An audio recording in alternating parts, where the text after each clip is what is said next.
Innal hamdalillah nahmaduhu wa nasta'inuhu wa nastaghfiruh wa na'udzu bihi min syururi anfusina wa min sayyiati a'malina. May yahdihillahu fala mudhillalah wa may yudlil fala hadiyalah.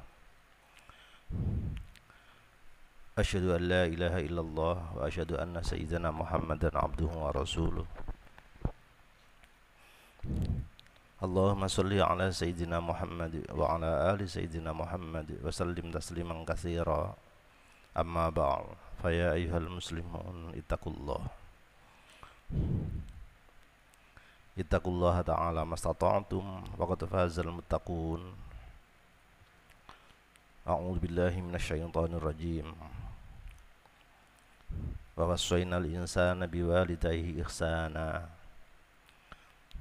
Hamalathu ummuhu kurha wa wada'athu kurha wa hamluhu wa fisaluhu salasuna syahra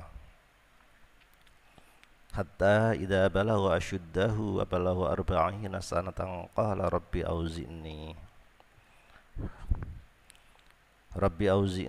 an ashkura ni'mataka allati an'amta 'alayya wa 'ala walidayya wa an a'mala shalihan tardah wa aslih li fi dzurriyyati inni tubtu ilaika wa inni minal muslimin. Shadaqallahul azim.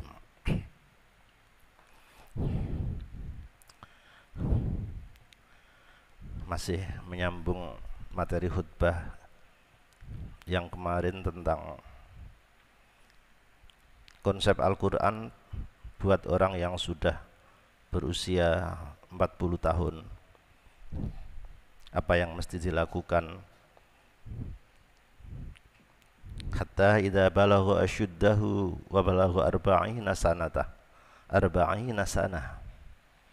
Satu-satunya umur yang disebut di dalam Al-Quran adalah usia 40 tahun, yang oleh para ilmuwan dikatakan bahwa justru kehidupan sebenarnya itu dimulai usia 40 tahun.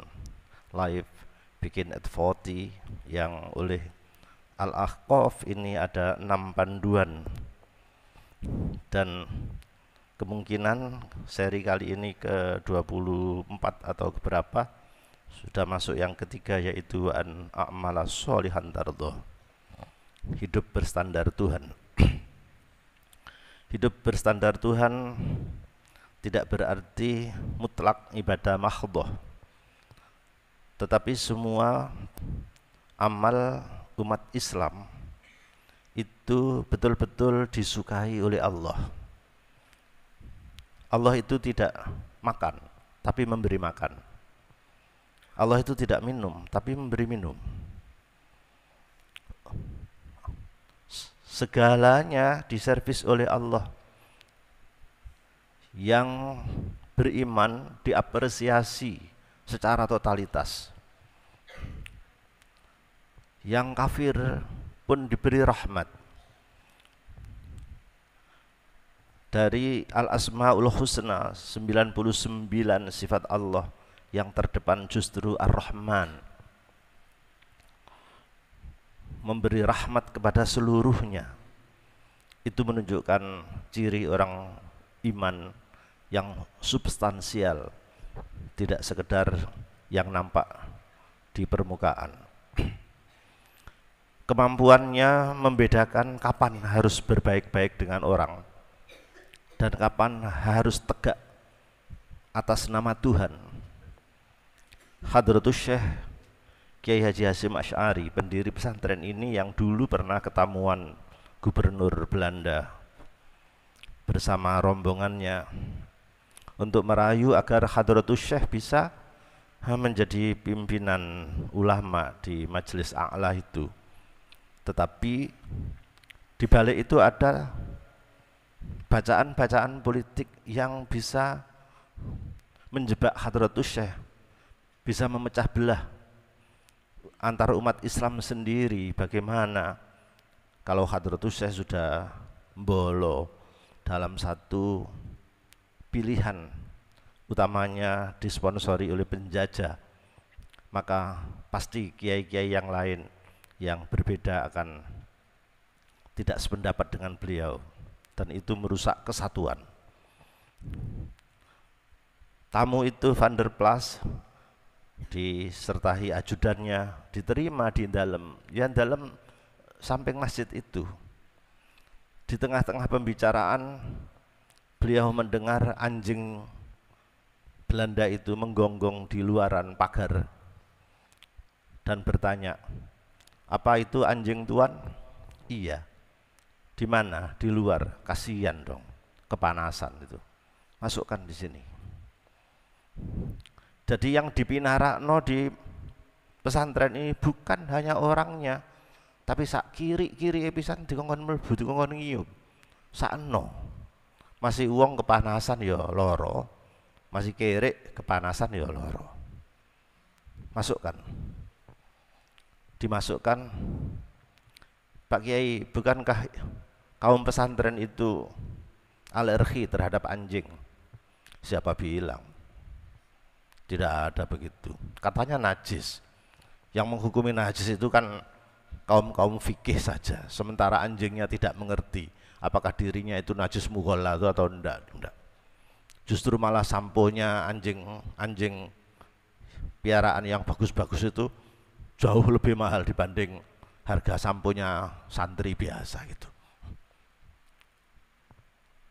Dipinarakkan, diiupno. Subhanallah. Pembicaraan ngalor ngidul, tetapi Hadratus Syekh sama sekali tidak merespon pembicaraan gubernur Belanda ini. Justru malah anjingnya yang direspon. Pengurus pondok protes lah. "Yai, najis mughalladz niku gini-gini." Apa jawaban Kiai? Kalau najisnya anjing itu bisa dibasuh, selesai. Andaikan itu berada di kursinya bisa dicuci dan selesai. Tapi kalau najisnya pemikiran ulama, najisnya pemikiran seorang muslim yang bisa memecah belah umat, yang bisa merusak, itu nanti bagaimana cara mencucinya? Itulah kehebatan Hadratus Syekh di dalam mengemban ukhuwah bainan nas, ukhuwah yang hebat yang didasari dengan prinsip agama yang sangat toleran. Karena itu di dalam materi khutbah ini, wa an a'mala sholihan taraddah, berbuat yang Allah itu senang terhadap perbuatan itu. Tidak hanya di dalam ibadah mahdhah.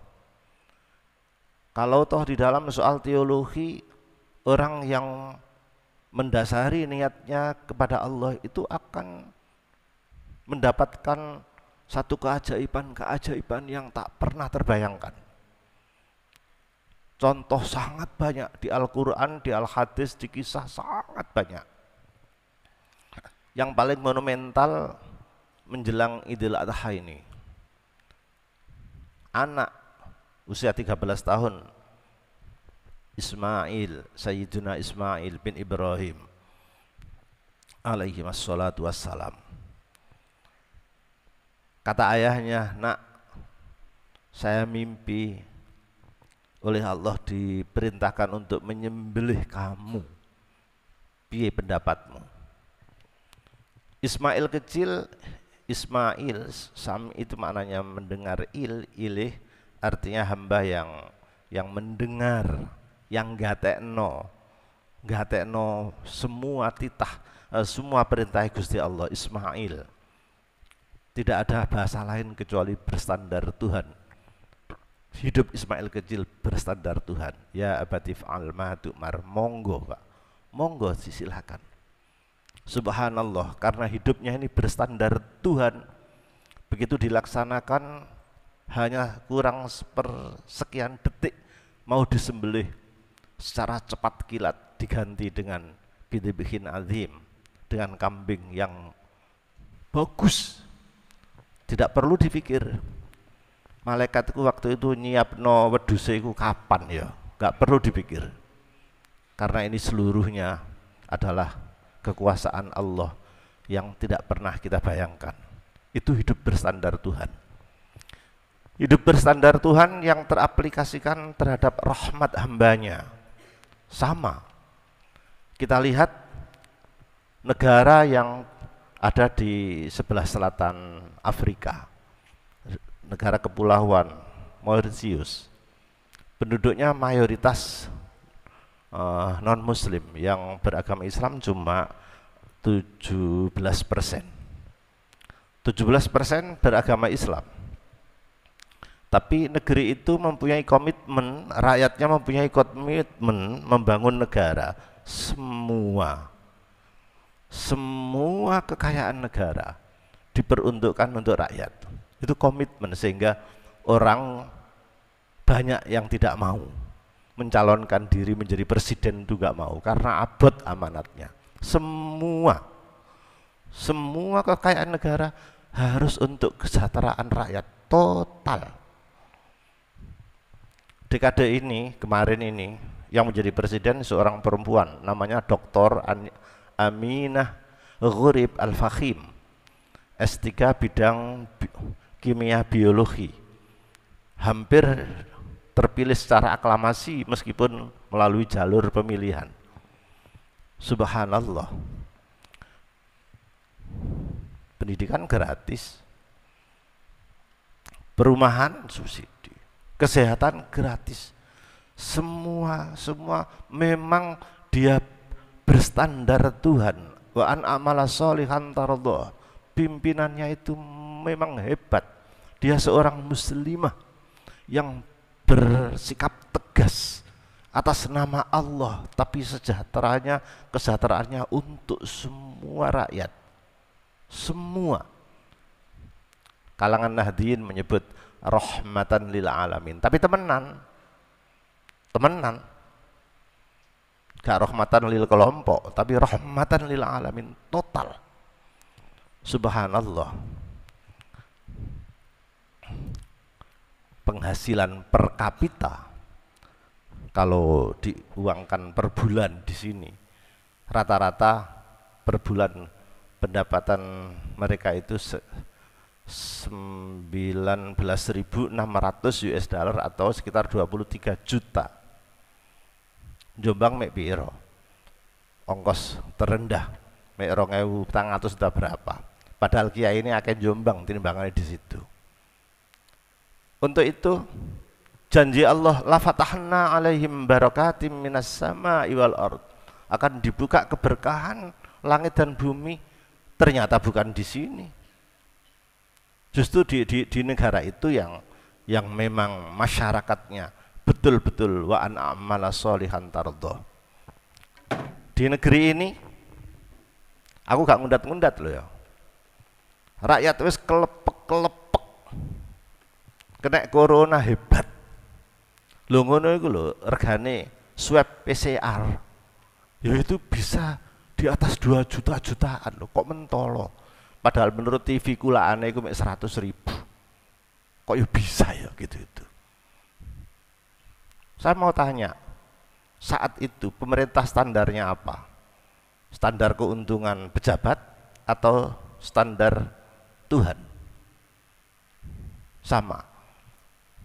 Sikap kita sama, di mana-mana kita harus menggunakan hidup itu berstandar Tuhan.